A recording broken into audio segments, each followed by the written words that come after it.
വാർത്തകൾ. കളിയരങ്ങിന്റെ തനിമ മായുന്നു. കളരിയുടെ ശാസ്ത്രീയ പാരമ്പര്യവും വിസ്മൃതിയിലായ നാടൻ കളിക്കൂട്ടായ്മകളും. തിരുവനന്തപുരം ലോകശ്രദ്ധ ആകർഷിക്കുന്ന ക്ലാസിക്കൽ കലാരൂപങ്ങളുടെയും ആയോധന വിദ്യകളുടെയും നാടായ കേരളം ഇന്ന് അതിന്റെ തനത് കളിയോർമ്മകൾ മറന്നുപോകുന്ന ദുഃഖസത്യത്തിലാണ്. കളരിപ്പയറ്റ് മുതൽ കഥകളി വരെയുള്ള പൈതൃകം ശക്തമായി നിലനിൽക്കുമ്പോഴും ഗ്രാമീണ കളിസ്ഥലങ്ങളിലെ കൂട്ടായ്മകൾ മൊബൈൽ സ്ക്രീനുകളിലേക്ക് വഴിമാറി. ആയോധനകലയ്ക്കുള്ള യൂണിഫോം. കളരി ആയോധനകലയുടെ ശാസ്ത്രീയ അരങ്ങ്. കേരളത്തിന്റെ സ്വന്തം ആയോധനകലയായ കളരിപ്പയറ്റിന്റെ പരിശീലനക്കളമായ കളരി-യുടെ നിർമ്മാണരീതി അതിന്റെ ശാസ്ത്രീയമായ ചിട്ടവട്ടങ്ങൾ വിളിച്ചോതുന്നു. കുഴികളരിയുടെ രഹസ്യം. 42 അടി നീളവും 21 അടി വീതിയുമുള്ള കുഴികളരി 6 അടി താഴ്ചയിലാണ് നിർമ്മിക്കുന്നത്. കഠിനമായ പരിശീലനം ചെയ്യുമ്പോൾ ശരീരം തണുപ്പിക്കാനും പ്രാണികളിൽ നിന്നുള്ള അണുബാധ ഒഴിവാക്കാനും ഈ ഭൂഗർഭ രൂപകൽപ്പന സഹായിക്കുന്നു. ചാണകം പോലും ഉപയോഗിക്കാത്ത അതിന്റെ തറ കളരിയുടെ പരിശുദ്ധിയെ സൂചിപ്പിക്കുന്നു. കളരിപ്പയറ്റ് പ്രൗഢി. തുള്ളലുകളും മെയ്വഴക്കവും ശാരീരികക്ഷമതയും ഊർജ്ജസ്വലതയും വർദ്ധിപ്പിക്കുന്ന ഈ വിദ്യയ്ക്ക് ഇന്ന് ആഗോളതലത്തിൽ സ്വീകാര്യത ലഭിച്ചു വരുന്നുണ്ട്.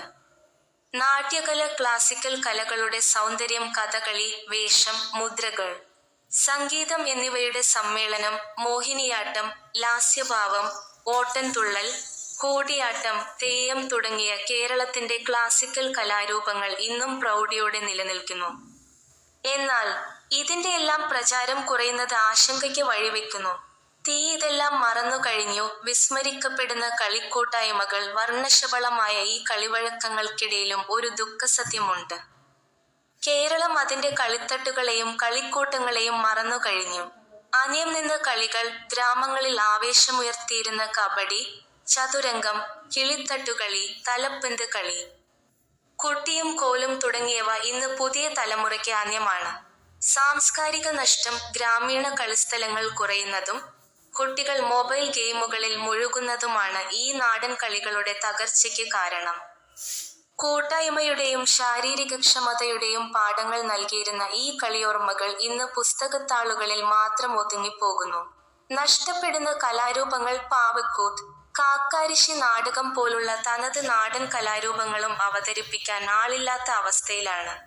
സാംസ്കാരിക പ്രവർത്തകനും കായിക വിദഗ്ധനുമായ ഡോക്ടർ രാമചന്ദ്രൻ നായർ ആവശ്യപ്പെട്ടതുപോലെ കളികൾ കേവലം വിനോദോപാധികൾ മാത്രമല്ല, നമ്മുടെ സംസ്കാരത്തിന്റെയും കൂട്ടായ്മയുടെയും ഭാഗമാണ്. നാടൻ കളികളെ പാഠ്യപദ്ധതിയിൽ ഉൾപ്പെടുത്തുന്നതും കളിസ്ഥലങ്ങൾ സംരക്ഷിക്കുന്നതും അടിയന്തിരമായി പരിഗണിക്കേണ്ട വിഷയമാണ്. കേരളത്തിന്റെ ഈ സമ്പന്നമായ കളിവഴക്കം ഭാവി തലമുറകൾക്ക് നഷ്ടപ്പെടാതിരിക്കാൻ സമൂഹത്തിന്റെയും സർക്കാരിന്റെയും ശക്തമായ ഇടപെടലുകൾ അനിവാര്യമാണ്. News city Thiruvananthapuram.